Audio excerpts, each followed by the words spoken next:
So this is a little sudden. It's not going to be the greatest video in the world, obviously, in terms of looks. So yeah, we lost Peake this evening. It really doesn't go much deeper than he got sick. He wasn't even able to keep water down, so we got him into the vet and they went over some stuff like I don't feel blockage, but we can do x-rays to check that. Then they recommend running labs, test his pancreas function, because they suspected pancreatitis. But then when he got the x-ray, it showed that he had an enlarged liver, and we didn't get his lab results back until this afternoon, and I don't know the exact enzyme or the exact test. His liver value was somewhere like over 250, and I think like 25 to like 150, I think is what the vet said, is considered normal. So it was very high and he was not doing good. So we opted to euthanize him because he was going downhill so fast. By the time we got to the vet, he was open mouth, panting, struggling to breathe. I imagine it's because he hasn't been able to have his heart meds for a couple days, and so fluid was probably building on his chest and just getting worse. So do we know the exact cause of his enlarged liver?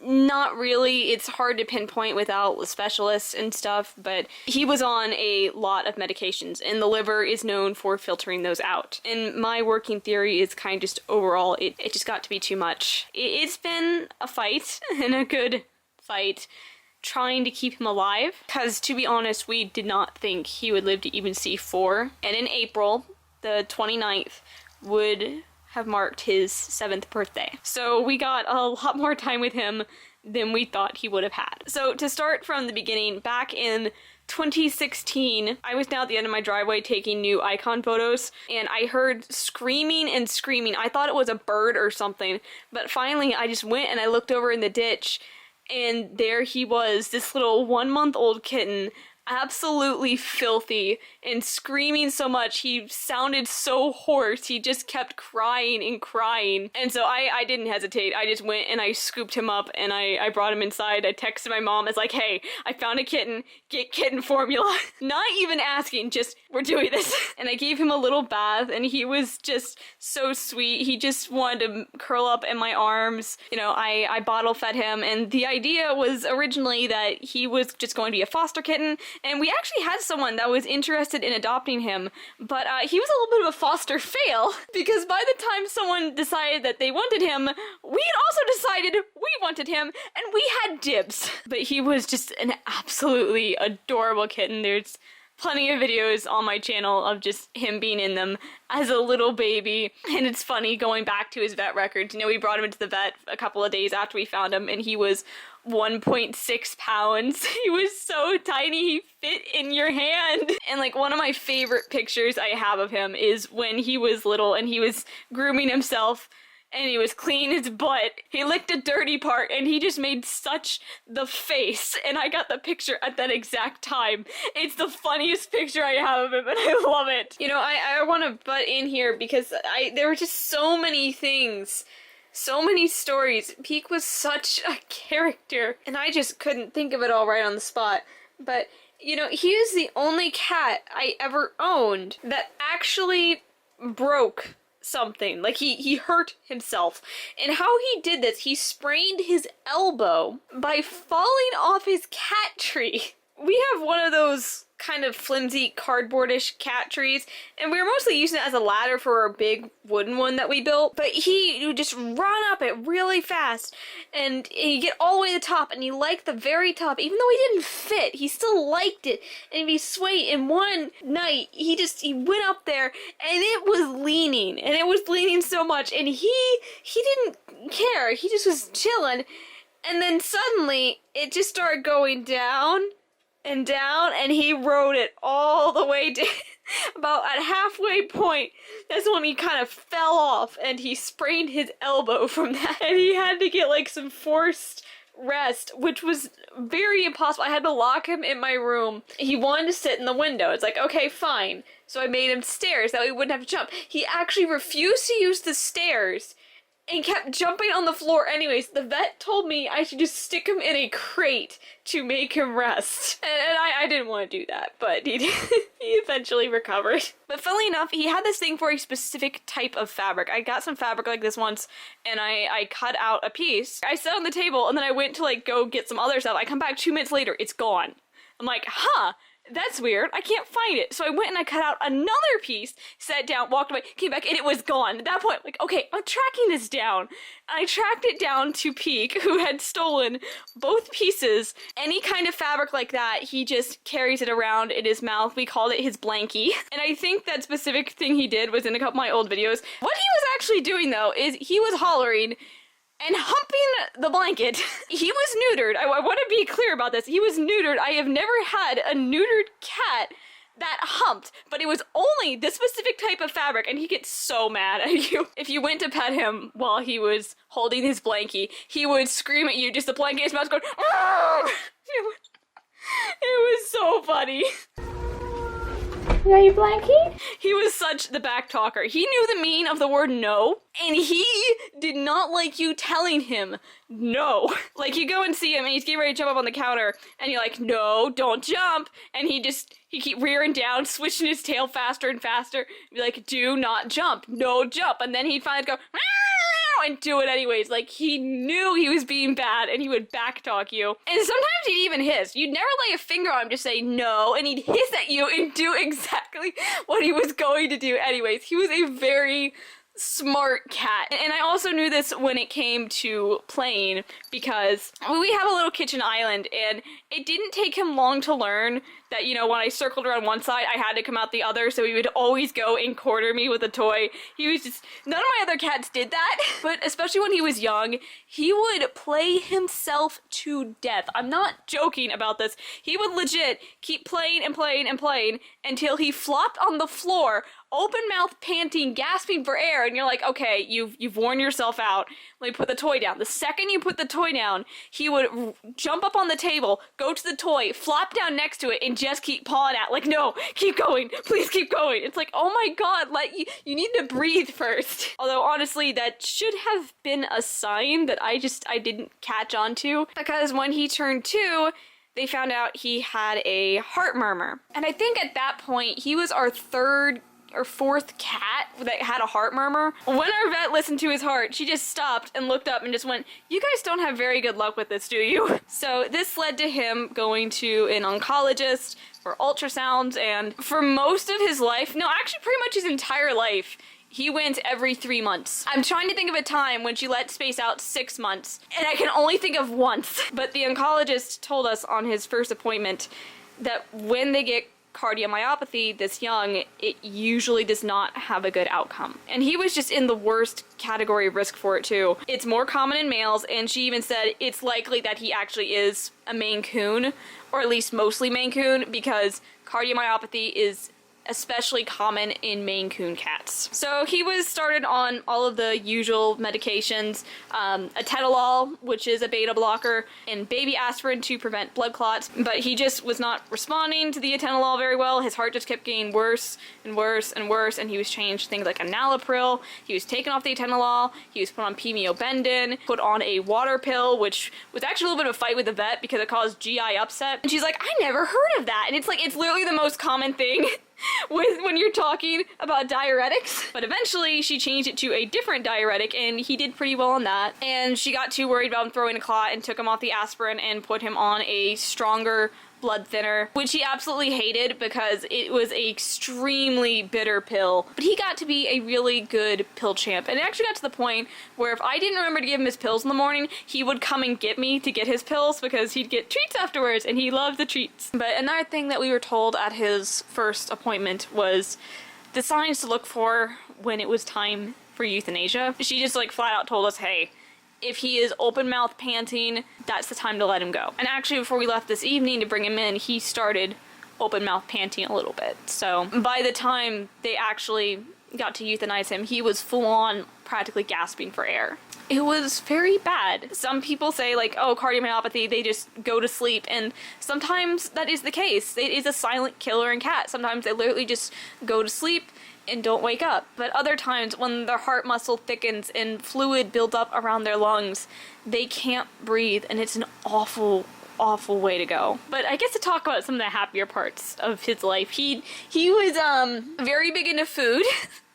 As you guys probably knew, we were trying to diet him. We started our cats on a feeding schedule specifically because of him, and he got up to 18 pounds at one point, but we finally got him to like kind of hang around 16. The oncologist constantly got onto us about his weight, and it's like, we are trying so hard here, because like basically all the medications he was on, one of the first side effects is a loss of energy. He just wanted to lay around. He never really got to play as much as he did before he was heavily medicated. But we assume he was mostly Maine Coon, which is weird because we have never had a cat where we can like point to and say, this is a breed. Obviously he was not a purebred because he did not have the hair on top of his ears, but he had such furry feet. It was funny because we don't have any carpet on our first floor, and he'd just start running and he'd slide everywhere. He'd go to turn a corner really fast and he'd flang into the wall, and it was just so funny looking at him with his big snowshoe feet. I just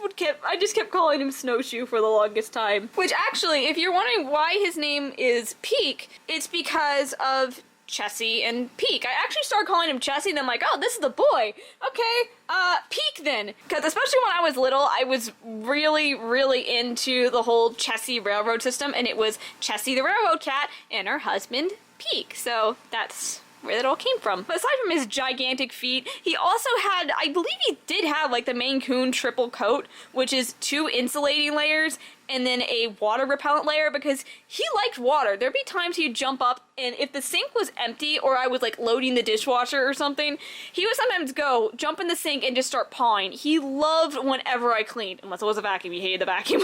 I'll get into that in a moment. He just wanted to play in the water so bad. So he'd turn the sink and he'd just have a field day. Oddly enough though, he was terrified in the shower head. Thank God he didn't need many baths. Because he had so much fur, he frankly just couldn't keep up cleaning it. He hated clippers or anything grooming, which is why he got knots a lot. It wasn't because I didn't want to do it. It was literally because he would bite and scream and growl and throw an absolute fit, literally turn into like a ball of claws. It required 2 people to shave a knot out of him that literally took like 10 seconds, if that, because you just do it, he's going, and he would just bite. And actually once he needed a bath, and I still have the scar from it. I don't know if you could see it really, from him biting me while he was taking a bath. I know it's kind of weird, it's a long scar, but the reason is I was trying to rinse him and he just clamped onto my arm and slid with his teeth, and it's just like, this is probably gonna sound really weird. I don't feel cat scratches or cat bites anymore. It's just like,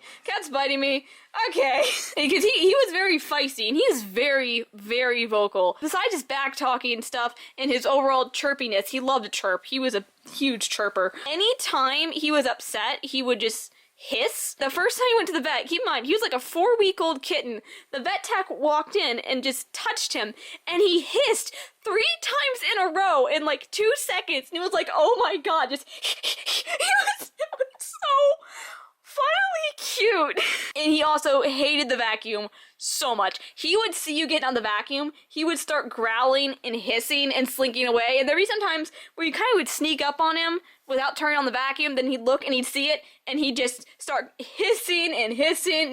He liked to act all brave. You know, when our neighbor's dog would come over and he'd sit outside the door, Peake would lunge and attack the door and growl and hiss and put up this big front. But then he was the biggest scaredy cat. Something else that was really funny with his chirping is he didn't just like chirp at birds.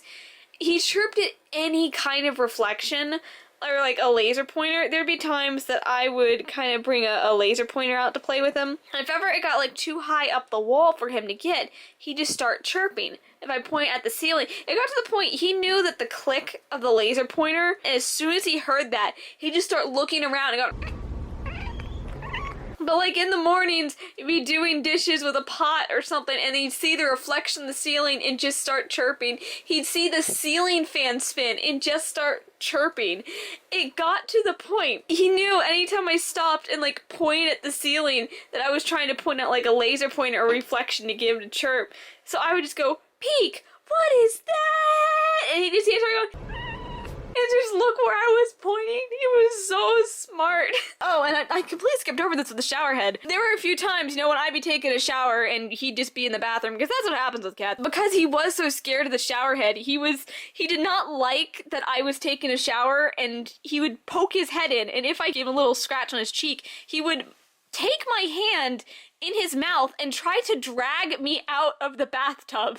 He was trying to save me, and it was just so sweet. So he really liked water, but we had to get new water dishes because of him. He likes water so much, he would flip over the dishes and dump it all on the floor so he could stick his paws in and run through it and slide. He liked doing that. So we eventually had to get like flat bottom water dishes that he could not flip. Although he did still learn that if he rammed into it hard enough, he could make it move and swish some water out. And so he'd do that, and he'd still make such a mess. Another weird kind of dog-like trait of his is he likes shoes. Like, he loved shoes so much. I don't know what it was about him. Anytime someone came in, they took off their shoes, he'd want to lay on them, he'd kick them, he'd bite them. He loved shoes. He'd go to the closet and he'd lay in your shoes. The cat had a weird thing for shoes. Another thing is, because he was a little bottle baby, he never stopped sucking. It was like a nightly routine, and I got him to stop doing it on me. But my mom never made that effort, and so he would always pick her. And so whenever she'd go up and be doing computer work or something, he'd just jump up on her lap and just kind of fall like a little baby and purr and nean and you know, she'd just come downstairs and her t-shirt would be soaking wet with cat slobber. And always know when she was reading in bed, he'd come up and start sucking. And it was so funny because my dad couldn't stand how he did that. So when you would hear my dad coming, he'd stop sucking and then he'd be like, and it was just so funny. Oh, another thing from when he was a little baby, with him loving food so much, it was surprising how quickly he learned what wet food was and what breakfast was.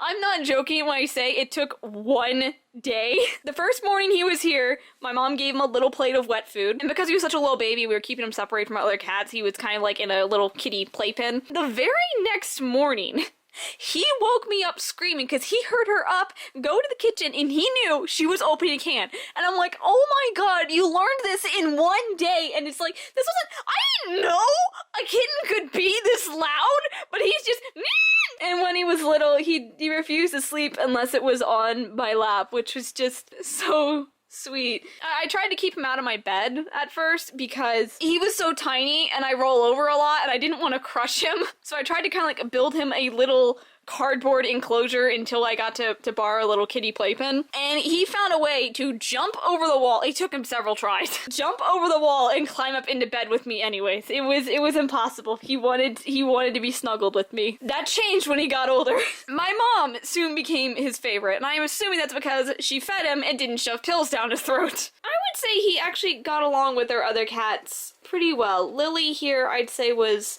his best friend. They weren't like sleeping together close, but they liked each other, and every morning at breakfast while waiting for the cans or at dinner, he'd come and body slam her.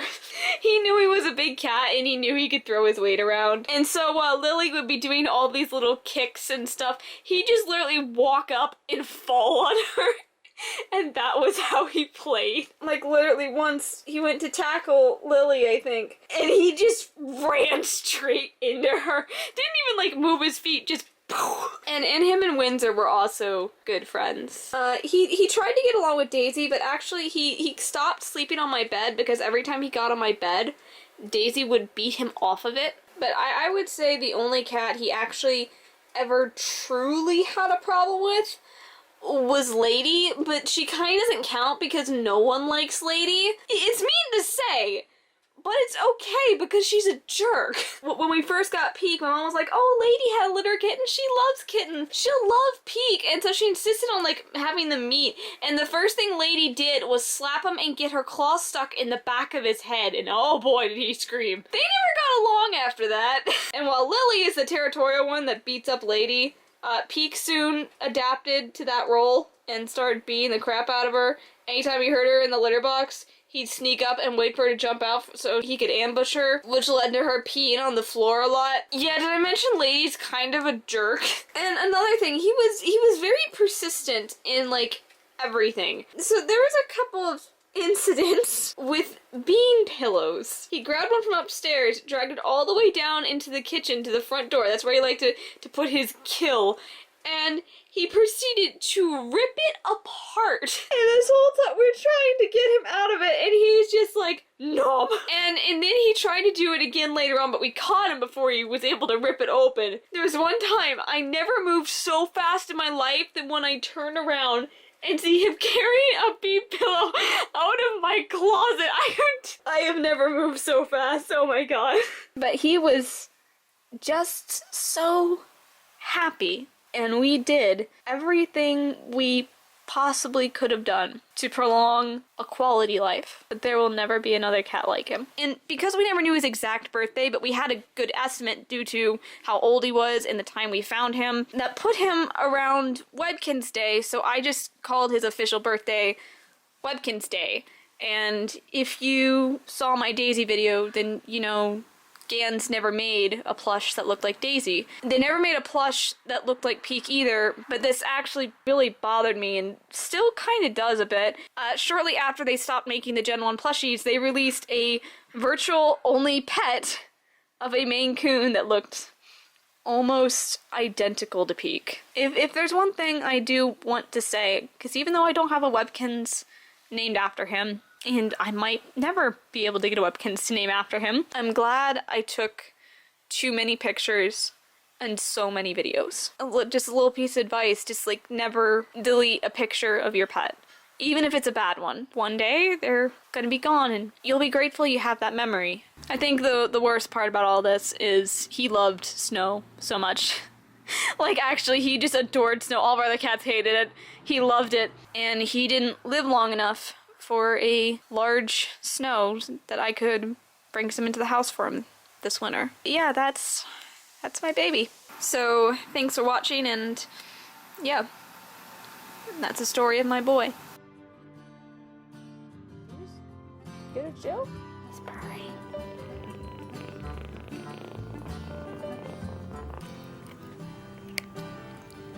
Wind goes passing by through the sunset sky. This wind will carry lots of memories. When you look around, you won't see me anywhere, but you will feel in the air that Peake. I am there. Speed of time was different for us. Not to say that was all bad. What you looking at?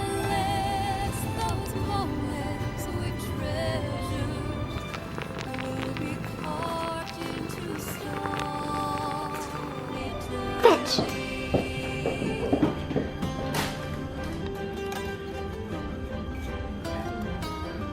It's just like a big guinea pig.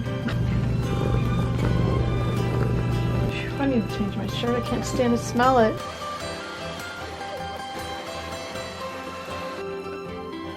What the heck are you doing? Do you want me to go ahead and... You're helping me make the bed?